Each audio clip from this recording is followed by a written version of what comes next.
In the latest chapter, we finally get some answers about Luffy's Straw Hat. Let's dive deep into this wild twist together. In today's video, we're zooming in on that mysterious straw hat kept in cold storage at the Holy Land Marijua. We'll uncover the secrets behind it and explore its hidden potential. Ever wondered why this hat is here and the power it might hold? Let's dig deep and find out together. Got thoughts? Drop a comment. And hey, a like and subscribe would be awesome. By the way, heads up, this video contains spoilers from episode 906 onwards. You've been warned. Alright, let's jump right in. In chapter 906, we learn about the existence of the straw hat stored at the Holy Land of Marijua. Quite a reveal, don't you think? There's that striking scene where even the 5 elders bow down to this mystery power player, Imsama, as he gazes at the straw hat preserved in ice. When it first came out in Jump magazine, this scene sure stirred up the fandom. Now, over 150 chapters later, we're still in the dark about what's up with that straw hat. Why is it being stored? And why in the world is it frozen? The mysteries pile up. Fans have been buzzing with theories about what this straw hat in Marijua really is. A popular one is, what if this straw hat is the major national treasure of Marijua that Doflamingo mentioned? That seems plausible. But then, Doflamingo also said something like, one could rule the world with Marijua's national treasure. The connection between getting your hands on the straw hat and seizing global power is a little hard to grasp, right? So, if the said straw hat is truly the national treasure of Marijua, it must possess some sort of power. Theories about the hat being an object that has eaten a devil fruit, or maybe it's an ancient weapon, are also circulating. Among these wild guesses, my personal favorite is the theory that the straw hat in Marijua is actually a UFO. Now that it's mentioned, the shape of the straw hat does seem a bit UFO-like, doesn't it? There's a huge variety of UFOs out there, but a UFO that looks like a straw hat is generally called an Adamski type. Looking back at chapter 906, the object in cryogenic storage does give off some landed UFO vibes, huh? The hypothesis that the true identity of the straw hat in the Holy Land Marijua is a UFO is not just a theory because they share similar shapes.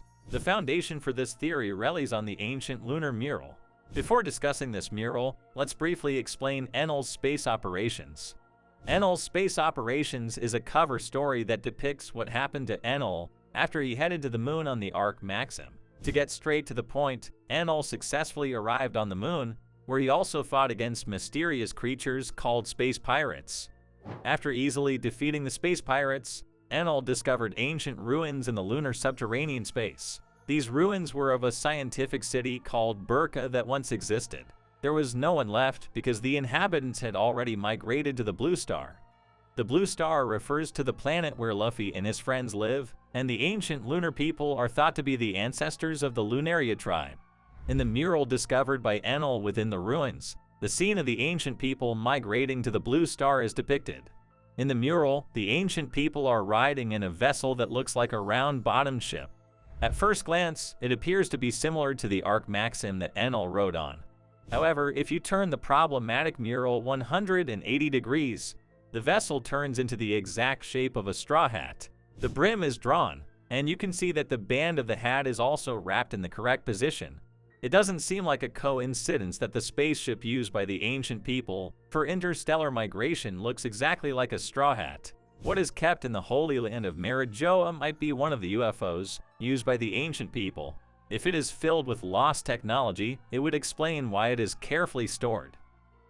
Assuming that the straw hat of the Holy Land of Marijua is a UFO, there are several questions left. The most jarring of these is the sense of size. A UFO should have a structure that allows people to ride inside. However, the straw hat in the Holy Land of Marijua doesn't seem to be big enough for people to ride. It's certainly larger than a regular straw hat, but it doesn't appear to be the size of a vehicle. Comparing it to the physique of Imsama standing next to it, the straw hat in question is about the size that a child might just be able to ride. Considering the size of the wanted poster he is holding, Imsama doesn't seem to be of an abnormal height. Could it be that what remains in the Holy Land of Marijua is a spaceship exclusively for the dwarf tribe? If it were for the dwarf tribe, it looks like it could easily carry 10 people. Then, it would seem that spaceships of different sizes such as exclusively for giants, would also exist. It could be that the spaceship itself has a size-changing function, or that what is in the Holy Land of Marijoa is nothing more than a model of a UFO. The issue of size is something that cannot be avoided in advocating the UFO theory. Even if the Straw Hat in the Holy Land of Marijoa is a real UFO, there is a problem with the sense of size, as mentioned before. Let me introduce a hypothesis to solve this problem. The conclusion is that the power of the sun god Nika is needed to activate that UFO. In other words, it would be difficult to properly operate that UFO unless you are an awakened user of the human fruit model Nika.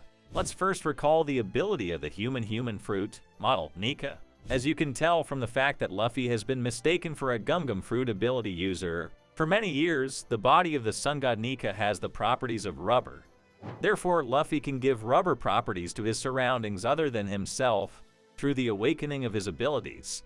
During the fight against Kaido, he stretched the ground like rubber and inflated Kaido's body like a rubber balloon. And Luffy himself can become gigantic with a technique called Gum Giant. In other words, the sun god Nika can change any material into a rubber state, stretch it, inflate it, and ultimately enlarge an object.